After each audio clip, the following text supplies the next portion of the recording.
Assalamualaikum warahmatullahi wabarakatuh. Perkenalkan, nama saya Nur Aziza Ramadhani dengan NIM L0212111011 dari Program Studi Manajemen Sumber Daya Perairan Fakultas Ilmu Kelautan dan Perikanan. Pada kesempatan kali ini saya akan menjelaskan terkait rehabilitasi padang lamun, terkhusus pada teknik rehabilitasi lamun. Video ini saya buat untuk memenuhi tugas pengganti MITES dari mata kuliah Rehabilitasi dan Pengembangan Sumber Daya Perairan kelas C yang diampu oleh Ibu Dr. Sri Wahyuni Rahim. Presentasi ini saya bagi dalam beberapa sub pokok pembahasan. Yang pertama adalah definisi dan peranan lamun.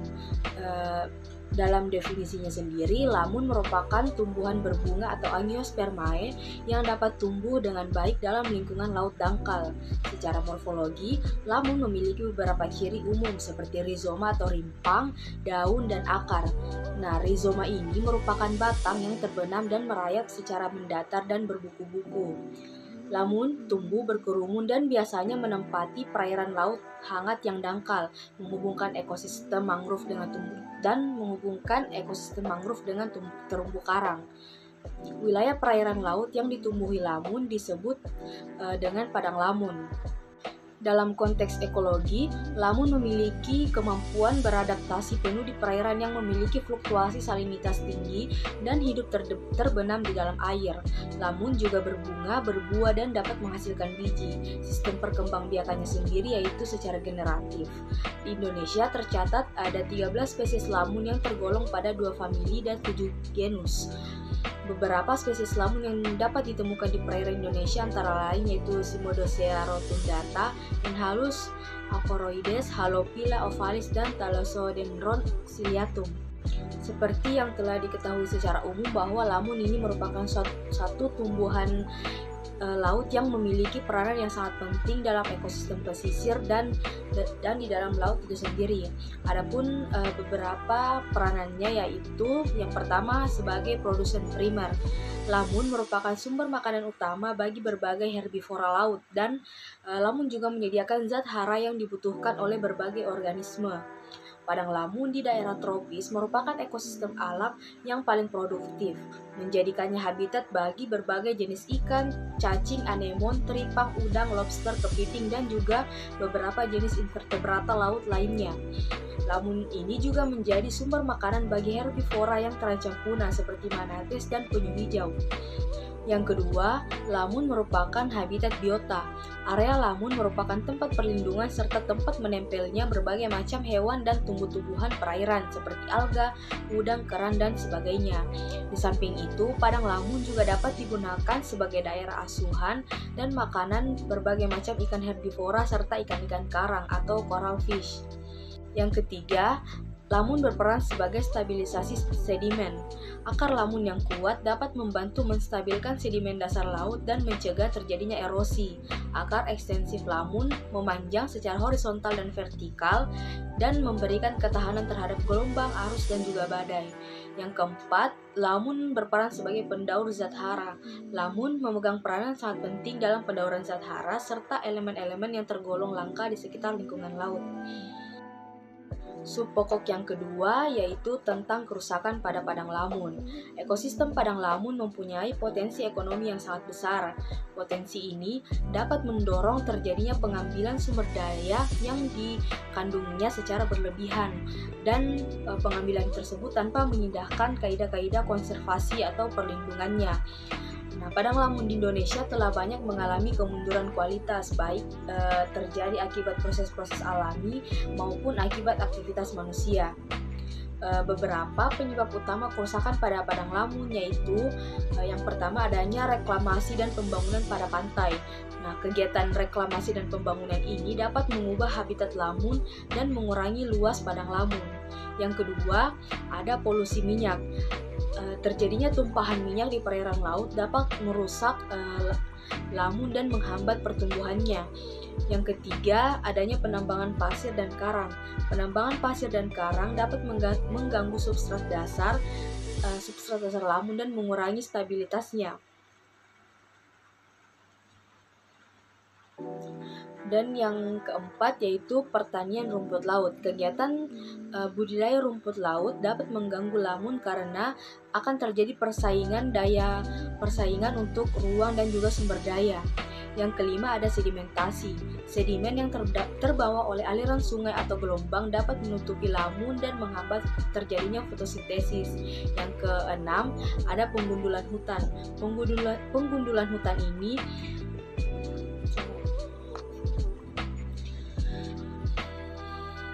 Yang keenam ada penggundulan hutan. Penggundulan hutan di daerah pesisir mengurangi perlindungan alami terhadap lamun.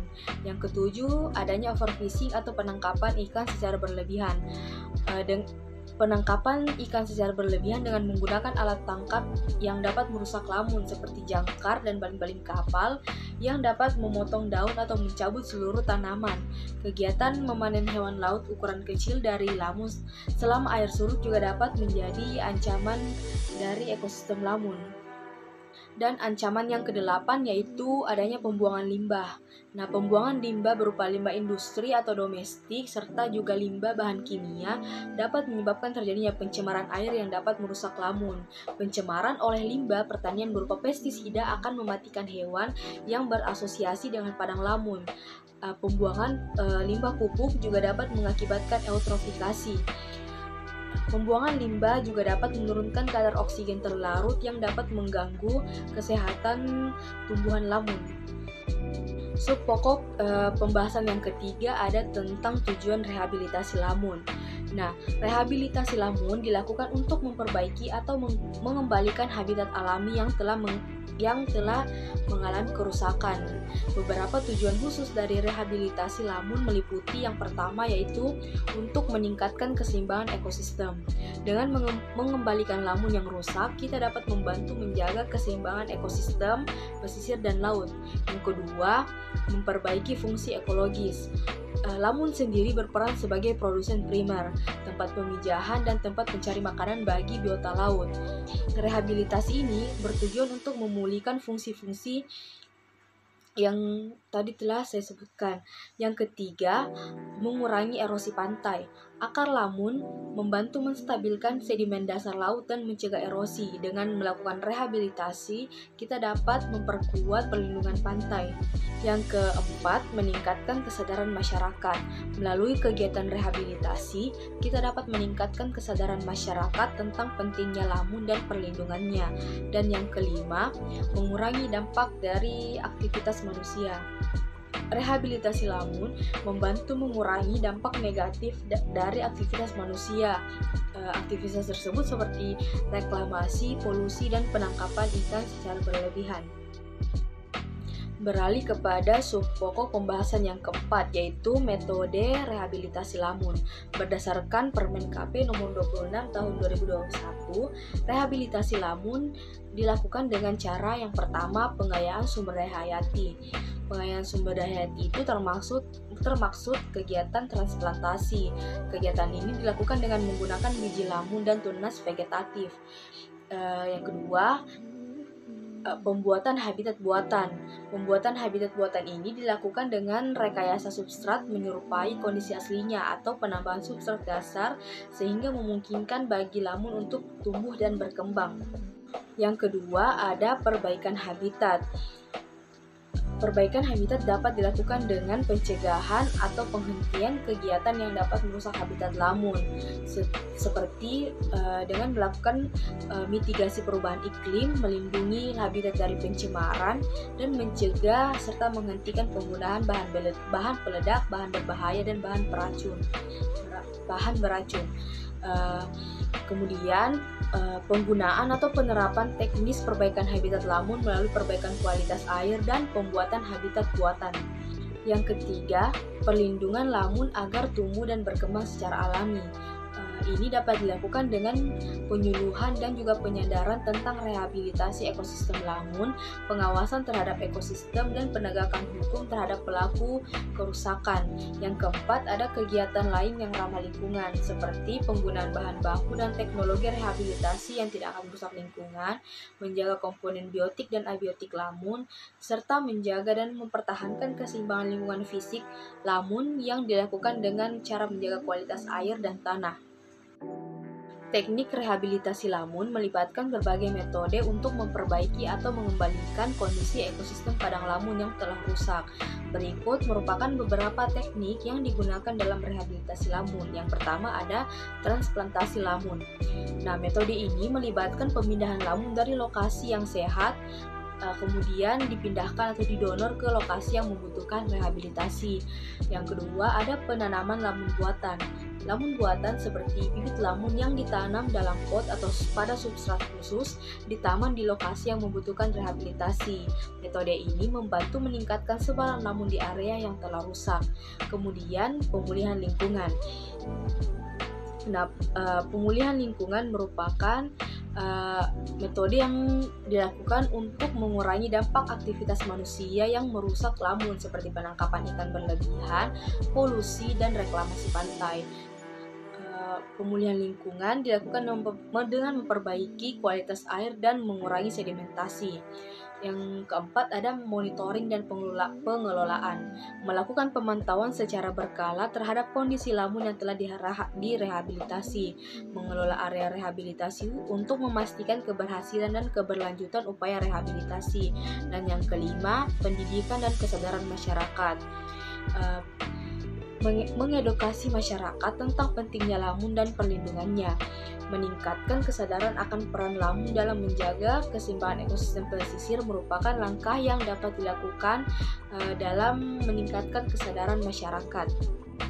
Teknik atau metode rehabilitasi lamun terbagi atas dua macam. Yang pertama itu ada teknik atau metode penanaman, dan yang kedua ada teknik transplantasi. Yang pertama yaitu metode penanaman. Metode atau teknik ini terbagi dalam 3 jenis. Yang pertama ada metode pembibitan atau pembenihan atau seed atau seeding. Nah, metode seed atau seeding ini adalah metode yang melibatkan penggunaan biji lamun sebagai bahan tanam. Biji lamun ditanam pada lokasi yang membutuhkan rehabilitasi. Tujuannya adalah untuk menambah sebaran lamun di area yang rusak. Metode ini dapat membantu memperkuat populasi lamun dan memulihkan fungsi ekologinya. Biji lamun biasanya dikoleksi dari buah yang sudah tua atau diambil dari bibit yang tumbuh pada permukaan sedimen. Untuk memanennya, buah dipotong dari tangkainya dan dipecah, maka akan kelihatan 4 atau 5 biji, dan benih segera ditanam dan disiram air laut yang mengalir. Metode penanaman yang kedua ada yang dikenal sebagai metode polybag. Metode polybag merupakan salah satu alternatif dalam upaya rehabilitasi lamun. Metode ini bertujuan untuk memperkuat populasi lamun dan memulihkan fungsi ekologisnya. Metode ini menggunakan media polybag atau kantong plastik sebagai wadah untuk menanam bibit lamun. Bibit lamun diambil dari habitat aslinya saat air pasang, kemudian dimasukkan ke dalam wadah berupa jaring atau keranjang tetapi tetap berada dalam air. Bibit lamun kemudian ditanam dalam polybag yang berisi substrat, tanah, atau pasir.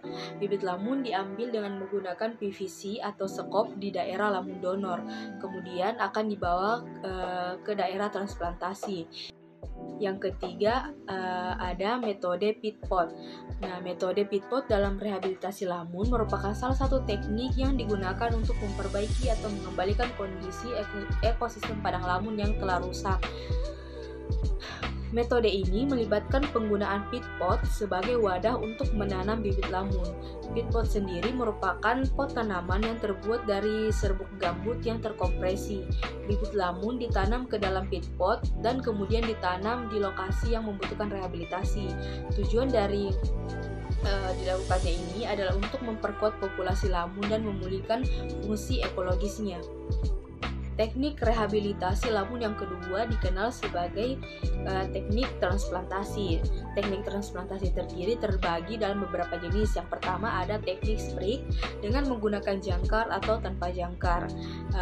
Teknik sprig yaitu pengambilan bibit tanaman dengan pisau atau parang dan ditransplantasi tanpa substratnya. Untuk penanaman dengan metode sprig dengan jangkar biasanya dilakukan pada arus dengan kekuatan 1,5 knot kira-kira 3 km per jam atau pada daerah dengan gelombang akibat angin. Metode ini ditanam dengan cara menggali sebuah lubang kecil pada substrat yang dalamnya kira-kira 8 cm, kemudian ditutup dengan substrat yang sama. Metode ini hanya bisa berhasil jika arus atau gelombangnya rendah. Yang kedua ada metode plug.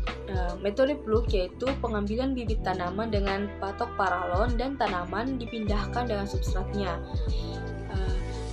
Biasanya pemindahan menggunakan paralon PVC dengan diameter 10 cm untuk jenis Halodulet, sedangkan Zosteria thalassiae dan Syringonium berdiameter 15-20 cm. Metode plug dengan menekan ke tanaman masuk ke substratnya, kemudian ditransplantasi pada lubang yang sama dengan kedalaman 15-20 cm. Untuk menghindari kerusakan yang permanen dari padang lamun donor, maka pengambilan tanaman dengan plug dilakukan jangan terlalu dekat dengan tumbuhan yang lain. Jarak satu dengan yang lain bervariasi antara 0,5 hingga 1 meter. Yang ketiga ada metode TRFS. Metode TRFS atau Transplanting Eelgrass Remotely with Frame System merupakan salah satu metode yang digunakan dalam rehabilitasi lamun. Metode ini dikembangkan oleh F.T. Short di University of New Hampshire, USA. Metode TRFS bertujuan untuk memperkuat populasi lamun dan memulihkan fungsi ekologisnya. Dengan menggunakan frame sebagai media tanam, metode ini dapat membantu memastikan keberhasilan transplantasi lamun di lokasi yang telah rusak. Metode TRFS ini melibatkan penggunaan media frame besi atau kawat. Bibit lamun akan diikatkan pada sebuah frame kawat menggunakan tisu atau tali rafia dengan cara ikat simpul.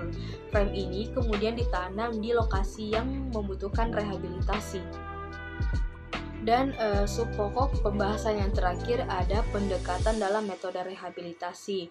Nah, pendekatan dalam metode rehabilitasi ini terbagi atas dua. Yang pertama ada metode rehabilitasi lunak atau soft rehabilitation, dan yang kedua ada metode rehabilitasi keras atau hard rehabilitation. Yang pertama yaitu metode rehabilitasi lunak atau soft rehabilitation merupakan suatu metode rehabilitasi yang berupa kebijakan dan juga penyadaran kepada seluruh elemen masyarakat terkait. Dengan kata lain, soft rehabilitasi ini tidak langsung melakukan perbaikan di area yang rusak. Nah, metode pendekatan dalam rehabilitasi yang kedua ada metode rehabilitasi keras atau hard rehabilitation. Nah, rehabilitasi keras adalah rehabilitasi yang melakukan kegiatan perbaikan secara langsung di lingkungan atau di lapangan. Sebagai penutup, sekaligus kesimpulan dari apa yang telah saya sampaikan terkait teknik rehabilitasi lamun. Jadi, lamun merupakan tumbuhan berbunga atau Angiospermae yang dapat tumbuh dengan baik di lingkungan laut dangkal. Lamun ini memiliki peran yang sangat penting, yaitu sebagai produsen primer, habitat biota, stabilisasi sedimen, dan pendaur zat hara. Meskipun demikian, lamun telah banyak mengalami kemunduran kualitas akibat proses-proses alami maupun aktivitas manusia. Maka dari itu perlu dilakukan rehabilitasi untuk memperbaiki atau mengembalikan habitat alami yang mengalami kerusakan. Rehabilitasi dapat dilakukan dengan cara pengayaan sumber daya hayati, perbaikan habitat, perlindungan lamun agar tumbuh dan berkembang secara alami, serta memperlakukan kegiatan-kegiatan lain yang ramah lingkungan. Demikian pemaparan terkait materi teknik rehabilitasi padang lamun yang dapat saya sampaikan. Kurang lebihnya mohon dimaafkan. Wabillahi taufiq wal hidayah. Wassalamualaikum warahmatullahi wabarakatuh.